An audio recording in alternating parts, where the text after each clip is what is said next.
What's going on, guys? It's Cimoooooooo. So today I'm bringing to you my top 5 meta decks for the competitive March 2021 format. Now, keep in mind, this is just week 0. We're just now officially entering the brand new format because the official Forbidden and Limited list went into effect about a day or two ago. All the results we're going to be basing all these preliminary data on is from like week 0. We had LCS 11 this past weekend, which is one of the most prestigious online tournaments that we have for Yu-Gi-Oh! At the moment. And so players didn't really get to have a chance to hone and refine some of these other strategies. And this is the data we're going to be looking at for probably the next several weeks. Then as we enter into April, I think people are going to start to figure out and flesh the meta out a little bit more. So this is a nice benchmark for anyone who might be wanting to play in remote duels or any sort of competitive event. And then once April rolls around, things are going to start to develop much further, and we're going to see what this format is going to look like. So without further ado, let's go ahead and get right into it. Kicking things off with number 5, I've actually got a deck that a lot of people have lost a lot of faith in, but I still think is quite good, and that deck is Virtual World. Now,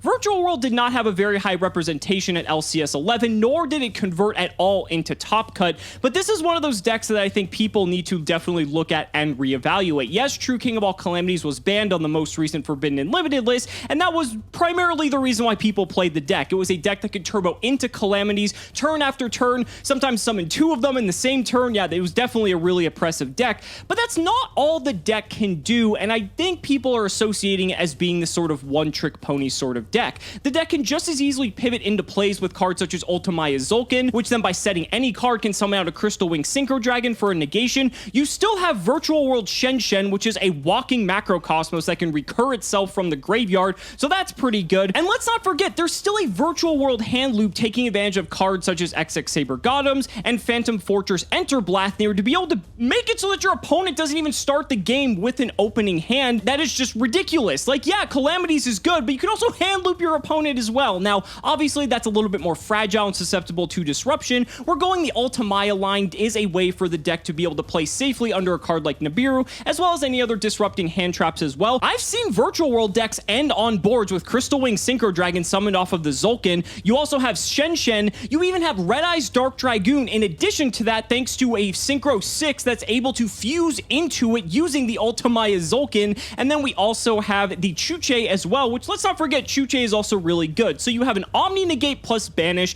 you have a card that negates a monster effect, you have Shen Shen, which sends everything to the Banish pile, and then you also have Chuche, which can pop a card as well. That's still rather formidable. I have seen some people trying to do some gimmicky things now that Dragon Buster Destruction Sword is off the list by using Inzektor Exabeetle to be able to equip a Dragon Buster Destruction Sword that was sent off of a Beatrice, because all these cards happen to be cards that Virtual World can actually summon, so that's pretty funny. Is that very good? I don't necessarily think so, because I feel like it's a bit all in on everything you have to do. You can back it up with Chuche, which is kind of cute, but I definitely think there's some hope for this deck, and I think it's just going to take a little bit of time for people to flesh it out. I think the recovery here is going to be a little bit easier for this deck over something like Drytron, which suffered more hits. We're just going to have to see what happens, but for now, I haven't lost faith in Virtual World, and even as it currently stands, at the time of recording this video, Virtual World is the 3rd most played deck online with a 55% win rate. That definitely tells you the deck is far from dead. So for those reasons, that's why I've got Virtual World at number 5. But coming in at number 4, we have a deck that took this past LCS by storm,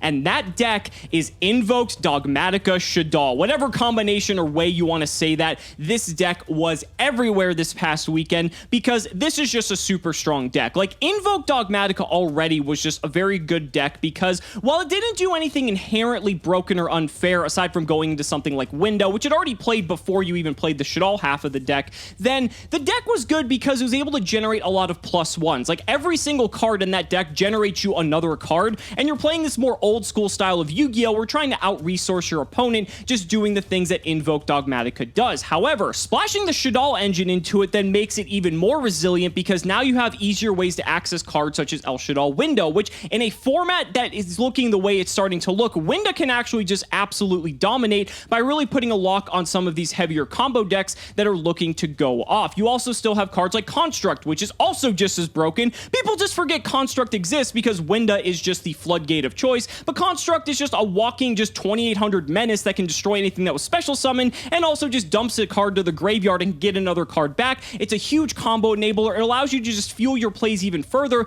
and can also generate you a ton of advantage in addition to everything else the deck can already do. Dragoon. Ariel is also a fantastic Shaddoll card right now because it's essentially a DD Crow for 3, and when we still have a lot of graveyard-oriented decks running around, this card can just hose so many different strategies. And in preparation for this weekend specifically, a lot of players were choosing to either main or side deck Super Polymerization, which Super Polymerization fits naturally into a deck like Shaddoll because you're already playing a fusion-based deck as is, so it already is a natural engine piece, but this card is just so unfair. Everyone knows that spell speed 4 removal is just broken, the card is crazy, and there really isn't much more to say. Invoke Dogmatica and Shaddoll Invoke Dogmatica took up actually the most representation in the top 16 from the LCS 11. I believe taking up anywhere from 5 to 6 slots in total. That's a pretty significant number, especially for a deck that's been hovering at tier 2 for the past several months. Now maybe it's the deck's time to shine. I think at least for these first few weeks, people are going to feel comfortable playing a deck that they know is already decent and did not suffer a single hit on the most recent March ban list. So with that being the case, until things start to develop a little bit further,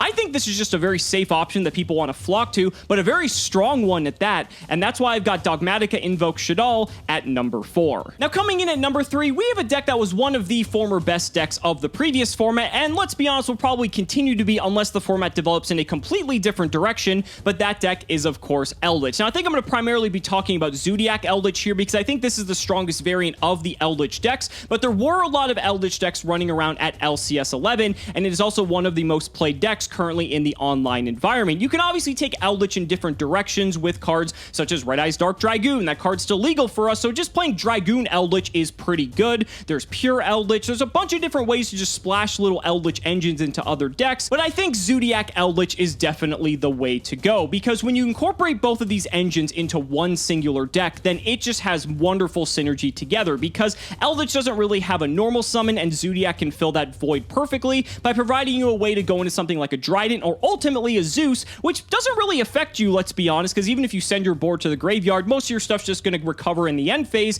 because the Eldritch cards are so recursive. So there's a lot of natural synergies with the deck. Don't even get me started on stuff such as Zodiac Barrage plus Curse Eldland because that is just the ultimate combo. But moving forward, I think this deck still definitely has a place in the current metagame because the Eldritch cards can help you grind out almost any other deck in the format. The Zodiac cards allow you to go into stuff like Zeus, which is just inherently unfair. Let's be honest, the card is just crazy. And when you pair that with the fact that you can still incorporate numerous hand traps in this deck to combat whatever the meta may throw at you, you have one of the strongest, one of the most resilient, and one of the most adaptable decks of the format. Let's just remember, this was one of the best decks when True King of All Calamities was in the format, and so now that Calamities is gone, not only do a lot of other decks get better, but some of the best decks are also going to continue to rise up that tier list as well. So that's why we've got Zodiac Eldritch coming in at number 3. But coming in at number 2, a lot of people are going to be really excited to hear this one because this is a deck that almost went completely extinct in the past format,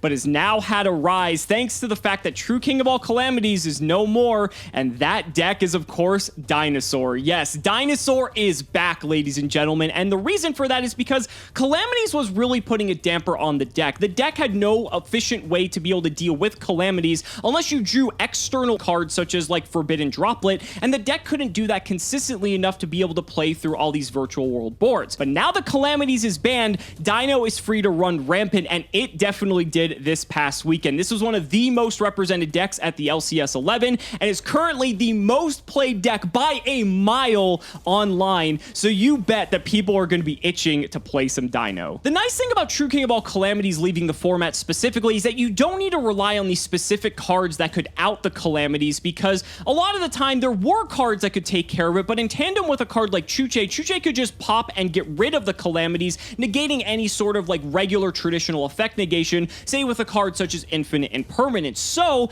as a result of that, people don't need to rely on these external cards that don't naturally fit into their engine, and so cards like Dark Ruler No More all of a sudden now get very good again. And so against these build my board style of decks, Dinosaur can play Dark Ruler No More. Let's be honest, it doesn't care about whether or not it's going to win the game that turn, because Ultimate Conductor Tyranno can clean up a board just by itself, and if you can establish parity or even maybe break parity and get ahead on advantage, then you know that Dinosaur is going to win. We even saw this past weekend that a lot of Dinosaur players were opting to main deck multiple copies of Mystic Mine in tandem with the brand new Pot of Prosperity, because as an alternate win condition where you're going up against some of these combo decks, especially since Virtual World has primarily left the format and Chuche is no more, now you can just drop Mystic Mine, and most of the time people aren't going to have a main deck out to this. And so once again, we see this teeter-totter with Mystic Mine where it leaves the format for a few months and now it's going to be back, and people are going to have to either prepare whether in their main or their side deck to be able to deal with it. I still cannot believe this deck has not been touched in the slightest. Like, I understand people's gripe with Miscellaneous Saurus, like the card is crazy,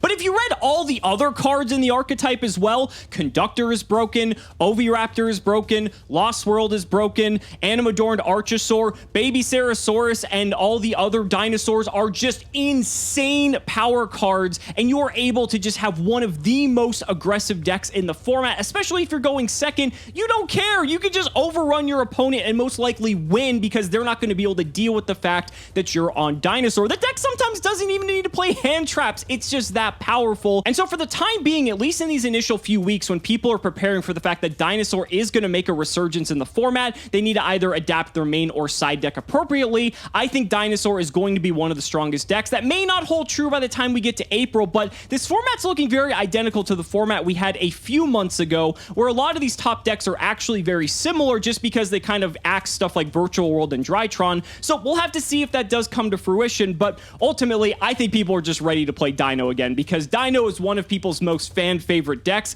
and I think in the initial onset of this new format, Dinosaur is just going to be everywhere. So for those reasons, that's why I've got Dinosaur coming in at number 2. But that's going to bring us to our number 1 meta deck of the March 2021 competitive format, and if you haven't already figured it out, I'm going with Dragon Link because Dragon Link not only didn't suffer a single hit once again on the ban list, LP must be just immune to getting banned at this point, but it is also the most represented deck at the LCS 11. Everyone is on Dragon Link. Dragon Link arguably got better because Dragon Buster Destruction Sword got unbanned, and there is a way, thanks to DMZ Dragon, that you are able to still set up a Buster Lock under all of the negations that you're already able to make with the deck, such as Borreload Savage Dragon, Hieratic Seal. Some people opt to play the Dragon Maid version that takes advantage of the Trap card, which is another form of interruption, but some people opt to not play it and just play a more streamlined version of the deck, as we've seen before. And Dragon Link, as we know, has been one of the strongest decks in the past. It terrorized the format for several months, only just a few short months ago, and so here we go again. The deck is unchecked. Again, the deck got actually better because there are now new tools for the deck to take advantage of, or I guess it's old tools if you want to look at it that way, and you're telling me that some of the best decks got hit and this one didn't? I don't know what the hell Konami was thinking. A lot of players were actually either main or side decking Phantasme, which is a card that we haven't seen in the format in quite some time, because Phantasme has to be in a very specific format, and so maybe that was in anticipation that there was going to be a lot of Dragon Link players, and against Dragon Link specifically, Phantasme is really good because A, it's a dragon, B, it's a +1, C, it allows you to dig for cards like Nibiru and your other hand traps to be able to slow the opponent down. Phantasme is just an all-star, but again, it's just very specific in this type of format you need to play it in, but in this format in particular, Phantasme might be on the rise. And again, I cannot stress this enough, because True King of All Calamities is gone, this allows a deck like this to be able to compete, because previously, when you weren't able to get to a way to out the Calamities, a deck like Dragon Link had a difficult time functioning. They may do, but it definitely kept the deck in check. With that gone, however, these Dragon Link players don't need to care about dealing with Calamities. They can just play strong, raw power cards, which is why you're also seeing an uptick in cards such as Triple Tactics Talent, because, again, it's busted. So why would you not play it if the format allows you to, when you're able to combo off, play through multiple forms of interruption, because a lot of your combos revolve around a single card, maybe two at most, and you're able to extend past multiple forms of interruption. I mean, what more could you really ask for out of a deck? Dragon Link ultimately did end up winning the LCS 11 as well, and there was multiple of them that did manage to convert into the top 16. I believe it was 3, which is a decent number. So ultimately, I mean, it's primed to be looking good for this upcoming March 2021 format. We're going to have to see. Again, it's still week 0. It's very early. We don't know where the format's going to go. We've got new product on the horizon as well, so that could potentially spice things up. We'll just have to see what happens. But for now, this is the way things are looking. This is the way things are trending, and so I'm really excited to see what's going to happen by the time a few weeks go by. April rolls around, and we're going to have a more fleshed out format to talk about. So guys, that's going to wrap it up for the video. That's why I've got Dragon Link as my number 1 slot, because let's be honest, the deck is just crazy. I don't think it's going anywhere anytime soon,